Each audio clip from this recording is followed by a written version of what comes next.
गण गणपति नमः। प्रिय भक्तजनों, कैसे हैं आप सभी। मैं नीलम आप सभी का आपके अपने चैनल प्रभु भक्ति संगीत में हार्दिक स्वागत करती हूँ।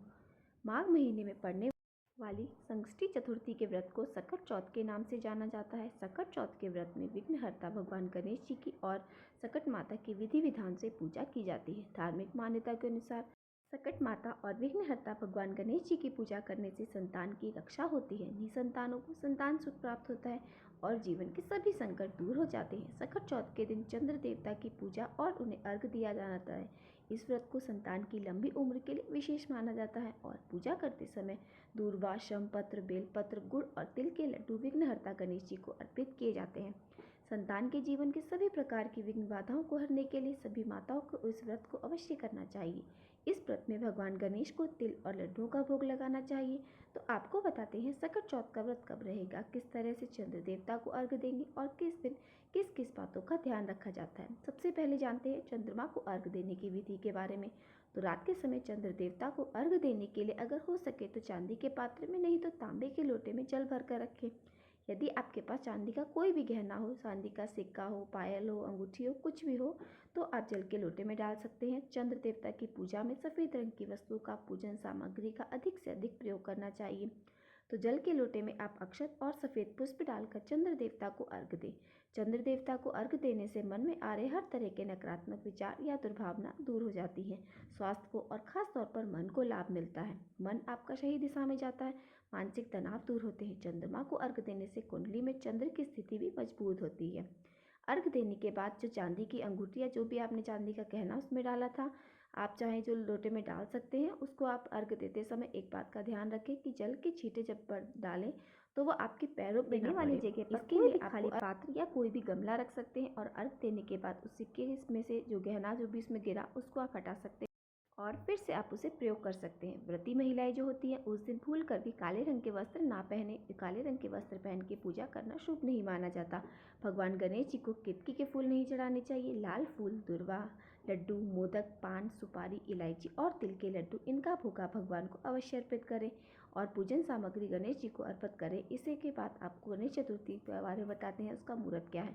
तो देखिए, गणेश चतुर्थी इस बार प्रारंभ होगी 17 जनवरी शुक्रवार को 4:08 पर और ये तिथि समाप्त होगी 18 जनवरी को शनिवार को सुबह 5:30 बजे। इसलिए आप इस बार सकट चौथ का जो व्रत रखेंगे वो 17 जनवरी दिन शुक्रवार को रखेंगे। सकट चौथ के व्रत में सुबह से लेकर रात तक व्रत रखा जाता है।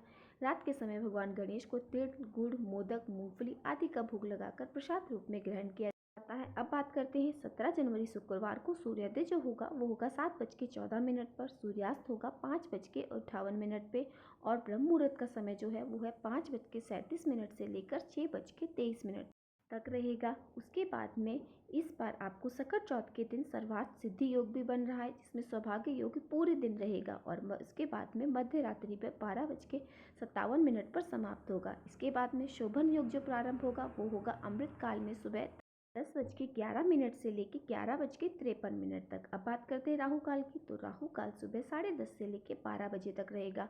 अब जानते हैं पूजा के उत्तम मुहूर्तों के बारे में। तो सकट चौथ की पूजा का जो शुभ मुहूर्त है वो है 5:54 से 7:15 तक। शाम की पूजा की बात करें तो शाम की पूजा का शुभ मुहूर्त होगा 5:48 से लेकर 7:09 तक। इसके बाद बात करें अभिजीत मुहूर्त, यानी कि जो सबसे शुभ मुहूर्त माना जाता है दोपहर के समय में भगवान गणेश जी की पूजा करना और कथा का श्रवण करना। अभिजीत मुहूर्त दोपहर में आपको प्राप्त होगा 12:15 से लेकर 12:58 तक। अभिजीत मुहूर्त में पूजा की गई सफल मानी जाती है, बहुत ही शुभ मुहूर्त माना जाता है। उसके बाद बात करें चंद्रोदय समय का। तो चंद्रोदय समय रात को 9:18 पर प्राप्त होगा। सकट चौथ के दिन रात को चंद्र देवता को जो अर्घ दिया जाएगा वो इस समय के बाद आप कभी भी अर्घ देकर अपने व्रत का पालन कर सकते हैं। चौथ का व्रत निर्जला और निराहार रखा जाता है। जिनकी सामर्थ्य निर्जला और निहार ना हो तो वह व्रत में सुबह की पूजा के बाद चाय, पानी, फल आदि ले सकते हैं। ये आपकी श्रद्धा और सामर्थ्य के ऊपर है। बाकी बात करें सकट चौथ का व्रत कोई भी रख सकता है। भगवान गणेश की विशेष कृपा पाने के लिए आज के दिन आपको नमक सेवन से बचना चाहिए। आर्थिक तंगी से मुक्ति पाने के लिए अर्पित करें या किसी भी बाधाओं से मुक्ति पाने के लिए गणेश भगवान की पूजा के बाद करें। उन्हें 11, 21, 51, 108 आप अपने सामर्थ्य अनुसार कर सकते हैं। आपकी समस्या भगवान गणेश अवश्य दूर करेंगे। उम्मीद करती हूँ आप सभी को आज की जानकारी पसंद आई होगी। अगर आज की वीडियो में थोड़ी सी भी जानकारी आप सबको प्राप्त हुई हो तो प्लीज़ मेरी वीडियो को लाइक और मेरे साथ जुड़े रहने के लिए चैनल को सब्सक्राइब अवश्य कर लीजिए, ताकि मिलते हैं हम आपसे अगर अगली वीडियो में। और सकट चौथ की कथा भी आप मेरे चैनल पर अवश्य सुन लें। जय श्री गणेश।